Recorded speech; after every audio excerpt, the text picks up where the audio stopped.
Pada kesempatan pagi yang berbahagia kali ini, tanggal 4 Jumadal Ula 1444 Hijriah, atau yang bertepatan dengan tanggal 28 November 2022, kita masih kembali diberi kekuatan, kesehatan, hidayah serta taufik dari Allah Jalla wa'ala, sehingga kita bisa kembali menghadiri pengajian rutin Senin pagi di Masjid Manarul Ilmi di Komplek Pondok Pesantren Tunas Ilmu di Desa Kedung Wuluh Purbalingga ini.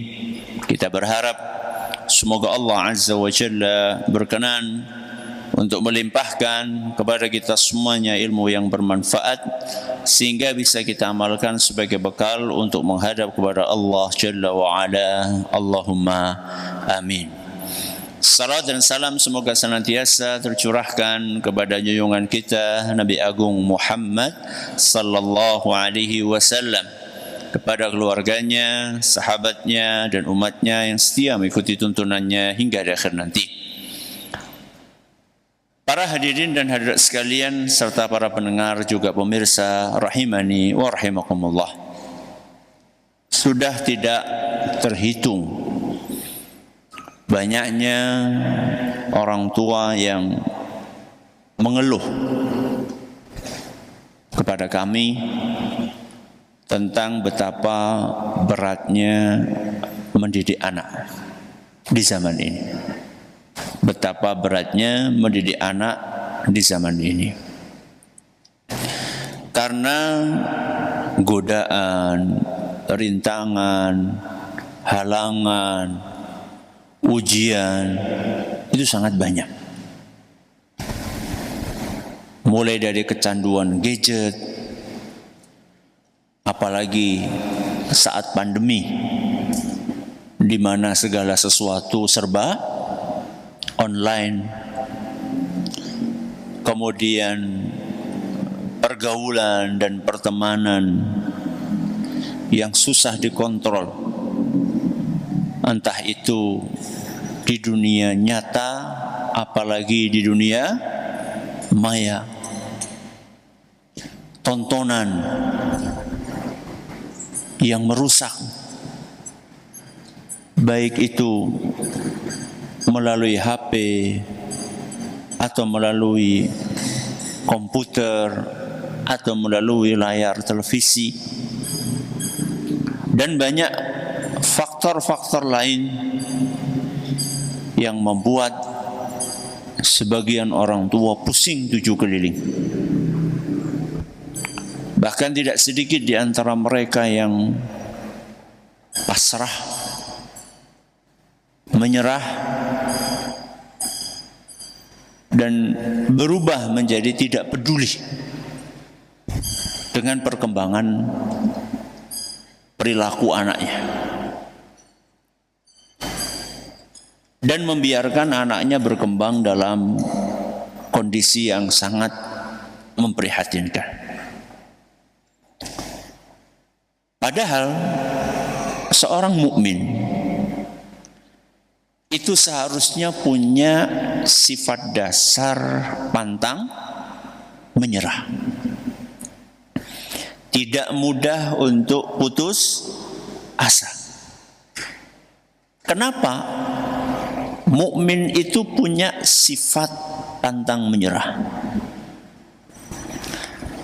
Karena dia yakin bahwa ujian yang Allah berikan itu tidak akan melebihi kemampuannya.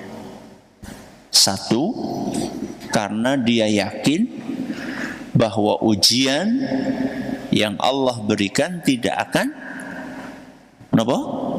melebihi kemampuannya.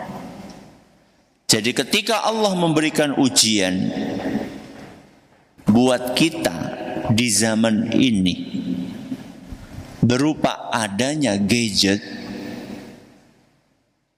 yang masuk hampir semua rumah yang ada di permukaan bumi hari ini, ketika Allah memberikan ujian itu,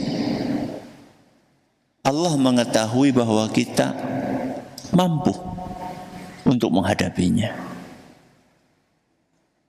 Keyakinan inilah yang membuat seorang mukmin tetap optimis menghadapi ujian berat ini. Hal yang kedua yang membuat seorang mukmin itu pantang menyerah adalah dia yakin punya Allah. Punya sinten, Bu? Allah. Allah yang maha kuat, Al-Qawiyyu. Allah yang maha kuasa, Al-Qadiru. Allah yang maha pengasih, maha penyayang, Ar-Rahman, Ar-Rahim. Allah yang maha kuat, maha kuasa, maha pengasih, maha penyayang. Itulah yang kita miliki. Yang Allah ini mampu, mau, dan akan berkenan untuk menolong hamba-hambanya yang beriman. Jadi dua hal ini, keyakinan bahwa ujian Allah tidak akan melebihi kemampuan. Yang kedua, keyakinan bahwa kita punya Allah yang akan berkenan membantu kita. Keyakinan itulah yang membuat seorang mukmin punya karakter pantang menyerah. Seorang ulama besar Arab Saudi, seorang ulama kontemporer yang hidup di abad ini, Syekh Abdullah Al-Ghudayyan rahimahullahu ta'ala. Beliau pernah ditanya oleh salah satu putrinya yang menjadi ibu, ya, jadi punya anak, berarti beliau sudah menjadi kakek. Syekh Abdullah Al-Ghudayyan sudah jadi kakek. Putrinya nanya kepada beliau, gimana cara mendidik anak di zaman ini? Gimana cara mendidik anak di zaman ini? Zaman yang sangat berat, zaman yang sangat susah, zaman yang banyak banget godaannya. Jawaban dari beliau simple. Kata beliau, bil qudwati wad du'a. Mendidik anak di zaman berat seperti ini modalnya adalah al-qudwah. Al-qudwah ini artinya apa? Keteladanan. Apa? Keteladanan. Wad du'a. Ad-du'a ini apa? Doa. Jawabannya simpel nggih? Mempraktekannya apa kata beliau? Satu, keteladanan. Yang kedua, doa. Jawaban beliau ini itulah inti pendidikan anak yang ideal. Jadi mendidik anak secara ideal itu intinya apa? Yang satu, keteladanan. Yang kedua, doa. Itu intinya. Jadi kita belajar banyak teori. Teori pendidikan A, teori pendidikan B, teori pendidikan C. Ketika kita terlalu banyak belajar teori, tapi tidak ada dua hal ini, keteladanan dan doa, teori-teori tadi itu bakalan mandul. Mandul itu apa? Tidak akan menghasilkan apa yang kita impikan. Karena pendidikan anak itu intinya teladan dan doa. Mari kita bahas satu persatu. Apa yang pertama?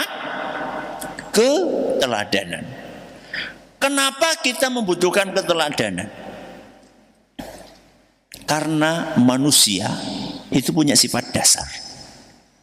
Punya apa, Bu? Sifat dasar. Salah satu sifat dasar manusia adalah suka niru. Yang punya sifat dasar ini bocah cilik apa bocah gede? Oh, bocah gede, orang besar. Siapa yang punya sifat dasar suka niru? Yang besar apa yang kecil? Semuanya. Jadi jangan pikir yang suka niru itu cuma anak kecil. Enggak. Orang dewasa pun suka niru. Enggak cuma anak kecil aja.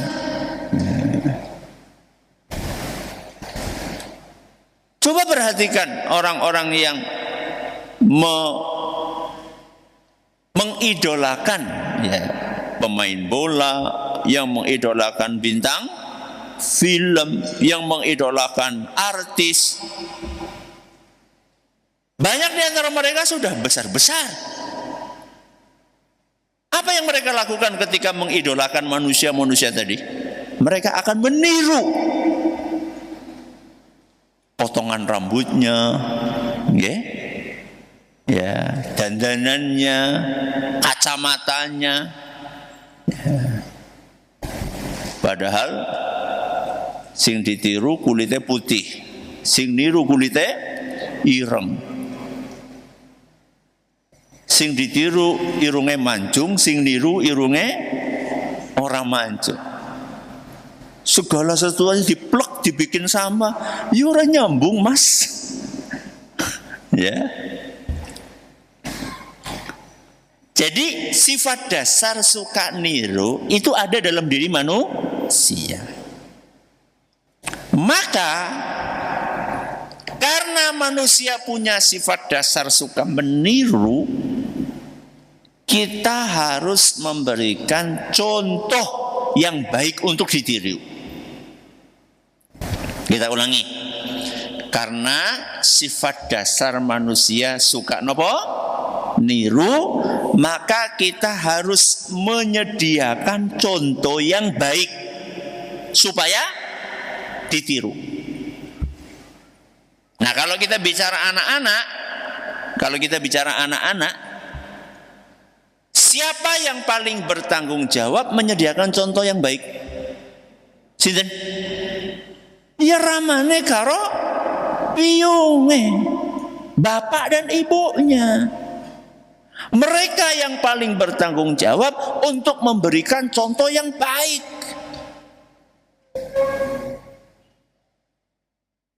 Jadi keliru kalau anak nggak baik, yang pertama kali disalahkan siapa? Ustadz, gurune. Ya. Gimana sih Pak Guru, Bu Guru, kenapa anak saya kayak gini? Lah jenengan sih ngapa baik? Yang paling bertanggung jawab nomor satu sinten? Orang tua, bapak dan ibu. Maka kalau kita pengen anak-anak kita baik, ya kita sebagai orang tua berusaha untuk menjadi orang yang baik. Contoh yang paling penting itu adalah memberikan keteladanan dalam berakidah yang benar. Itu adalah asas, itu adalah pondasi, itu adalah pokok primer dalam memberikan keteladanan. Akidah yang baik. Contohnya adalah misal bagian dari akidah tawakal. Ya, tawakal itu salah satu aplikasi akidah. Jadi orang tua saat menghadapi masalah di dalam kesehariannya, entah itu masalah ekonomi, entah itu masalah pendidikan, entah itu masalah dengan tetangga, entah itu masalah pekerjaan, terus masalah apa sajalah. Orang tua itu perlu menyontohkan tawakal yang tinggi kepada Allah. Karena ketika kita menghadapi masalah itu, di antara pihak yang paling dekat dengan kita yang akan menyaksikan, yang akan memperhatikan bagaimana kita menyikapi masalah-masalah itu adalah anak-anak kita.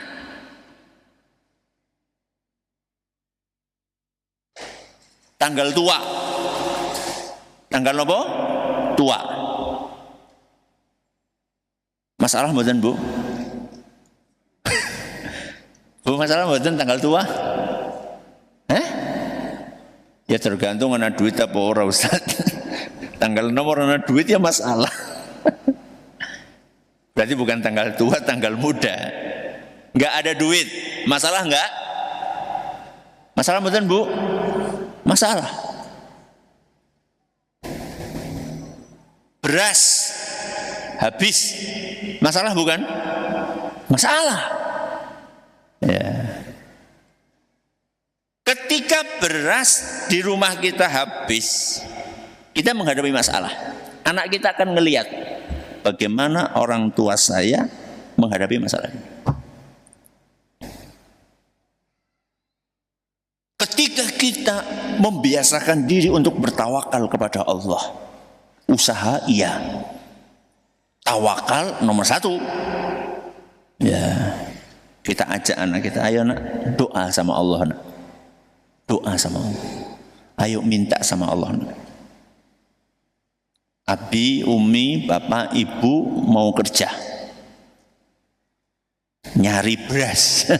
Nyari apa, Bu? Beras. Tapi kita doa, ayo doa.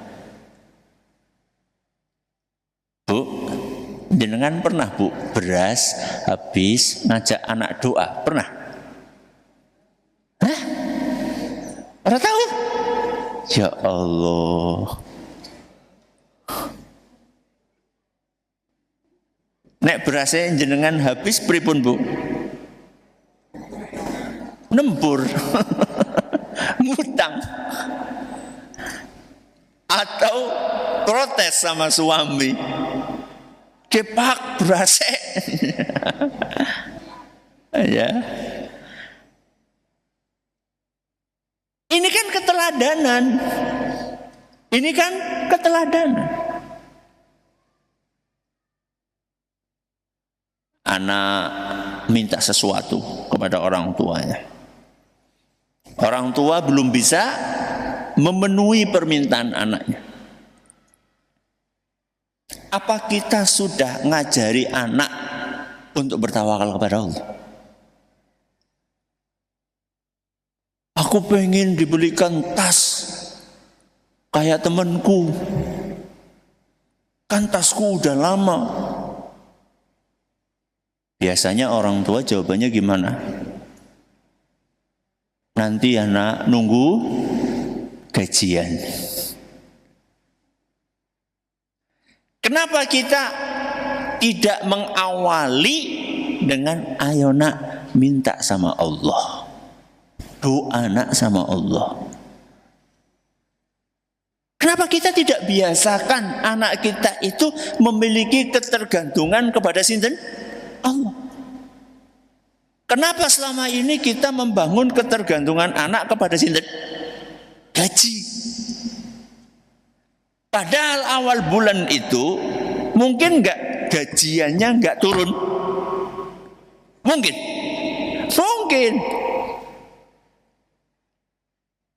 Maka biasakan diri kita dan anak kita untuk berakidah yang kuat, bertawakal hanya kepada Allah, menghadapi masalah dengan menggantungkan diri kepada Allah Azza wa Jalla.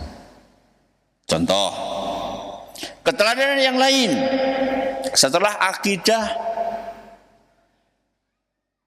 rukun Islam nomor 2, nopo? Salat. Salat 5 waktu. Cara membuat anak rajin salat 5 waktu adalah dengan orang tuanya memberi contoh rajin salat 5 waktu. Banyak orang tua yang mengeluhkan, kenapa anak saya diajak sholat lima waktu susahnya minta ampun Ustaz. Contohkan orang tuanya. Apakah orang tuanya ketika azan berkumandang itu segera memenuhi panggilan muadzin itu dan meninggalkan hal-hal yang tidak penting atau tidak?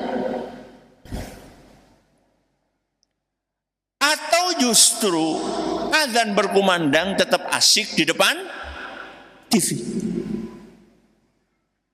Azan dikumandangkan tetap asik mainan HP. Azan dikumandangkan tetap dolanan darah.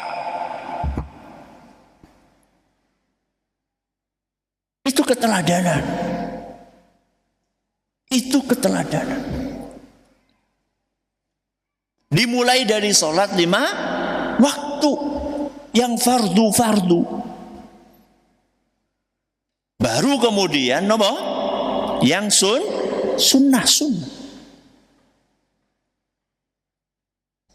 Anak kecil, terutama anak kecil, itu niru. Ya. Bapaknya sholat apa enggak, itu akan ditiru. Ya.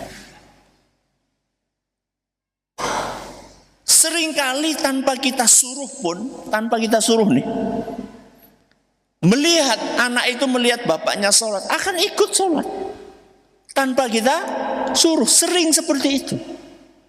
Ya. Asal kita konsisten nggak kasih contoh.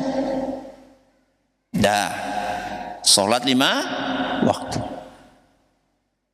Setelah akidah, ibadah, akhlak. Teladan berupa akhlak. Yang paling kelihatan adalah akhlak dalam berbicara. Orang tua kasih contoh berbicara yang baik kepada anak. Sampel yang gampang lah. Kita mau lewat. Anak kita lagi mainan di tengah jalan.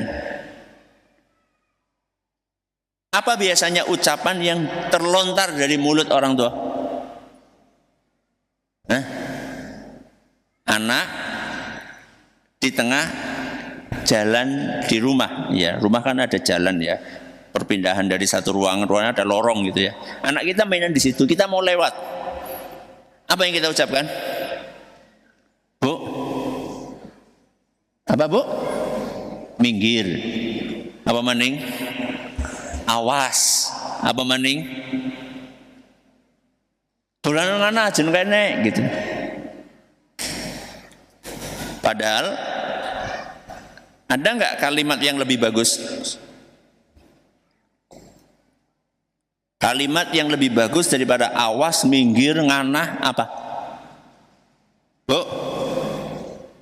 Apa? Jura orang alternatif liane apa? Apa selain yang lebih bagus? Permisi. Permisi kaya ngomong-ngomong bos. Astagfirullah. Anak kita itu lebih berharga daripada bos. Anak kita itu lebih berharga, lebih berhak untuk kita sopan santuni dibandingkan bos. Karena mereka darah daging kita. Dan kita akan mempertanggungjawabkan di hadapan Allah tentang anak kita. Bukan tentang sinten? Bos kita. Anak kita lebih berhak untuk kita sopani, untuk kita halusi, untuk kita lembuti. Nah, permisi nak, abi mau lewat.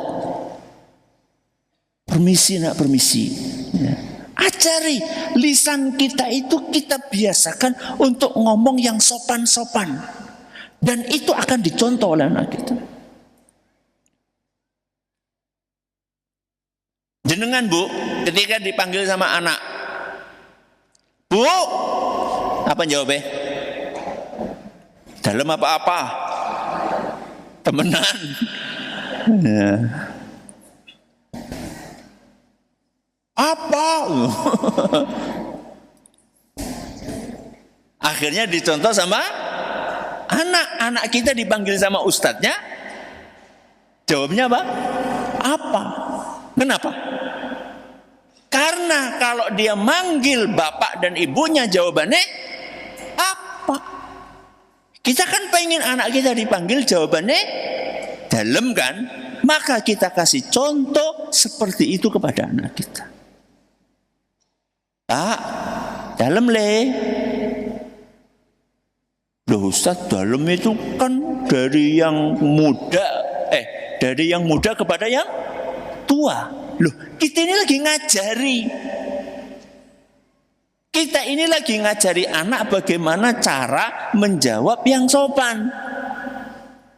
Jadi jangan gengsi yang tua mengucapkan apa?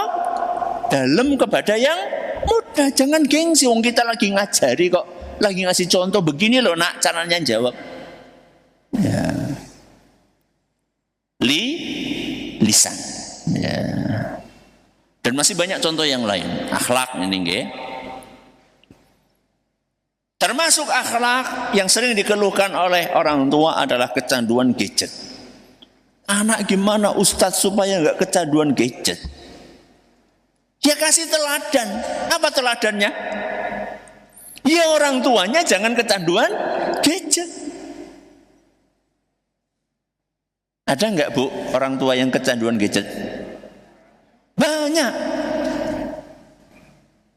Di meja makan. Momen yang jarang terjadi. Karena sehari cuma berapa kali? 3 kali. Makan bareng. Ya. Momen yang langka yang jarang terjadi itu masih bapak ibunya megang apa? HP.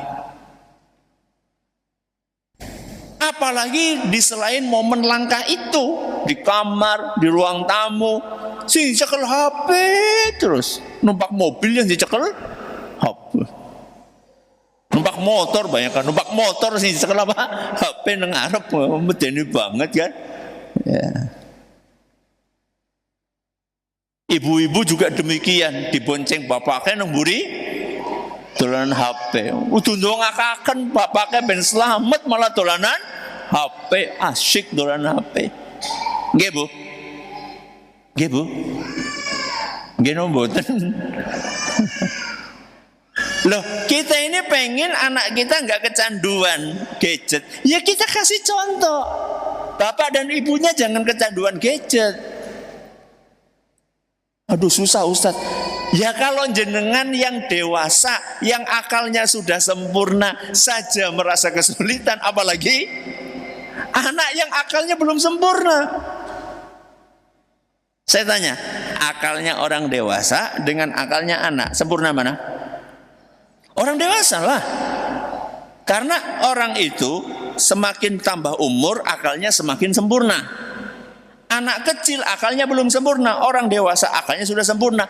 Kalau orang dewasa yang akalnya sudah sempurna mengeluh susah, apalagi anak yang akalnya belum sempurna. Ya. Terkait dengan gadget. Apalagi Ustaz terkait dengan akhlak, buang-buang waktu. Coba perhatikan. Berapa banyak orang tua yang menghabiskan berjam-jam waktunya untuk nonton TV. Apalagi zamannya Piala Dunia. Ya. Itu buat bapak-bapak. Nggak tahu ibu-ibu nonton Piala Dunia apa orang ngerti aku. Ya. Kalau ibu-ibu paling biasanya nopo Pak? Sinetron. Sinetron Korea. Ya. Coba sekarang, berapa jam waktu yang kita habiskan di depan televisi, padahal pekerjaan rumah banyak atau sedikit yang belum dikerjakan? Banyak. Ya. Kelambi sing numpuk, ya dapur sing. Loh, jadi ngerti Bu? Ya. kebiasaan. Ya. Coba perhatikan sampah yang menggunung, ya. Seakan-akan urusan rumah itu sudah beres semua sehingga punya waktu berjam-jam untuk nonton TV. Mbok Yao. Kalau mau megang HP, mau nonton TV, coba tengok kanan kiri. Pekerjaan ini sudah habis atau belum gitu. Coba dilihat sampahnya sudah dibuang atau belum. Terus dapurnya sudah dibersihkan atau belum? Cuciannya sudah dijemur atau belum? Apa maning? Bu, napa malih, Bu? Wis mateng apa urung? Apane? Masakane. Coba jenengan lihat itu loh. Bocah wis nggarap PR urung? Jenengan wis maca Quran apa urung? Jenengan sudah baca Quran? Coba kita itu sebelum menghabiskan waktu untuk hal-hal yang tidak bermanfaat, pekerjaan pokok ini sudah dilakukan atau belum? Ya. Itulah teladan. Kita pengen anak kita rajin baca Quran, tapi kita sendiri tidak pernah baca Quran. Itu jauh panggang dari apinya. Ya. Kita ngoprak-ngoprak anak kita baca Quran, kita sendiri mainan HP, nonton TV. Gimana anak kita mau nurut dengan apa yang kita sampaikan? Nah, ini yang pertama, keteladanan. Yang kedua, doa. Kenapa Ustadz kita perlu doa? Bapak Ibu yang kami hormati, banyaknya ujian, banyaknya tantangan, banyaknya godaan. Itu berat, tapi yang berat ini akan ringan kalau kita dibantu oleh sinten? Allah. Hal-hal yang berat-berat ini akan terasa ringan kalau kita ditolong sama Allah. Bagaimana supaya kita ditolong oleh Allah? Pripun, Bu? Doa. Minta kepada Allah. Ustadz, apa Allah enggak jenuh dimintai kita? Malah Allah itu senang semakin sering kita minta, Allah akan semakin senang. Justru kalau kita enggak minta, Allah akan marah. Karena mintanya manusia kepada Allah menunjukkan ketergantungan dan kerendahan dia di hadapan Sang Pencipta. Dan itulah yang disukai oleh Allah Subhanahu wa ta'ala. Kita ini terlalu sering mengandalkan usaha pribadi. Oh, saya ini sudah belajar ini, sudah belajar itu, sudah melakukan ini, sudah melakukan itu. Kita ini terlalu sering mengandalkan kemampuan pribadi, sehingga lupa bahwa yang mengatur alam semesta ini adalah sinten? Allah. Yang punya kendali mutlak atas alam semesta ini adalah Allah. Yang bisa memberi hidayah kepada anak kita dan seluruh manusia adalah Allah. Yang bisa melepaskan anak kita dari ketergantungan kepada gadget adalah sinten? Allah. Yang bisa membuat anak kita meninggalkan kebiasaan buruk nonton yang gak pantas itu Allah. Maka duduklah, bersimpuhlah, memohonlah, menghibahlah, menangislah di dalam sujud-sujud kita kepada Allah. Minta kepada Allah, Rabbi habli minas salihin. Bacanya bukan cuma sekarang, bukan cuma sekarang. Nanti ketika jenengan pulang dari sini ke rumah, di jalan, daripada bengong, baca doa, Rabbi habli minas salihin, Rabbana hablana min azwajina wa dzurriyyatina qurrata a'yun waj'alna lil muttaqina imam. Anak kita susah sholat, Rabbi ja'alni muqimas salati wa min dzurriyyati Rabbana wa taqabbal doa. Terus minta sama Allah. Minta. Ya. Ustaz, memberi keteladanan secara konsisten, terus doa secara rutin, itu ya capek Ustaz. Memang capek. Memang capek. Kalau hanya sehari 2 hari sih insya Allah ya. Biasanya nih kalau kita habis hadir pengajian kayak gini nih, habis dapat motivasi, gue jadi semangat banget biasanya. Tapi engkau seminggu maning apa? Melempem maning. Ustadz menjaga konsistensi, terus memberikan keteladanan, selalu berdoa kepada Allah. Itu berat Ustadz. Iya, memang butuh perjuangan. Tapi yakinlah Bapak Ibu, para pendengar, para pemirsa yang kami hormati, hasil tidak akan mengkhianati apa? Usaha. Hasil tidak akan mengkhianati usaha. Pengorbanan kita, perjuangan kita, mengorbankan waktu, mengorbankan tenaga, mengorbankan biaya, mengorbankan pikiran, mengorbankan perasaan. Perjuangan dan pengorbanan kita ini akan dibayar lunas. Bukan cuma di dunia, tapi juga di akhirat. Di dunia kita akan melihat anak-anak kita tumbuh kembang menjadi anak-anak yang baik, yang soleh, yang solihah, yang membahagiakan kedua orang tuanya, yang berbakti, yang merawat, yang peduli kepada orang tuanya. Ini di dunia. Di akhirat nanti, mudah-mudahan anak-anak ini akan menjadi sebab kita masuk surga, akan menjadi sebab kita terhindar dari api neraka. Saya tutup dengan sebuah hadis yang diriwayatkan oleh Imam Bukhari dalam kitab beliau Al-Adabul Mufrad. Kata Nabi SAW, man kana lahu thalathu banatin, barang siapa yang dikasih oleh Allah 3 anak perempuan. Kalau laki-laki bagaimana Ustaz? Ya masuk juga, ya, karena menyebutkan anak perempuan karena saat itu orang Arab itu nggak suka dengan anak perempuan. Barang siapa yang diberi oleh Allah 3 anak perempuan, wasabara alaihinna, kemudian dia sabar. Bapak dan ibu ini sabar untuk merawat, mendidik, mengarahkan, menasehati.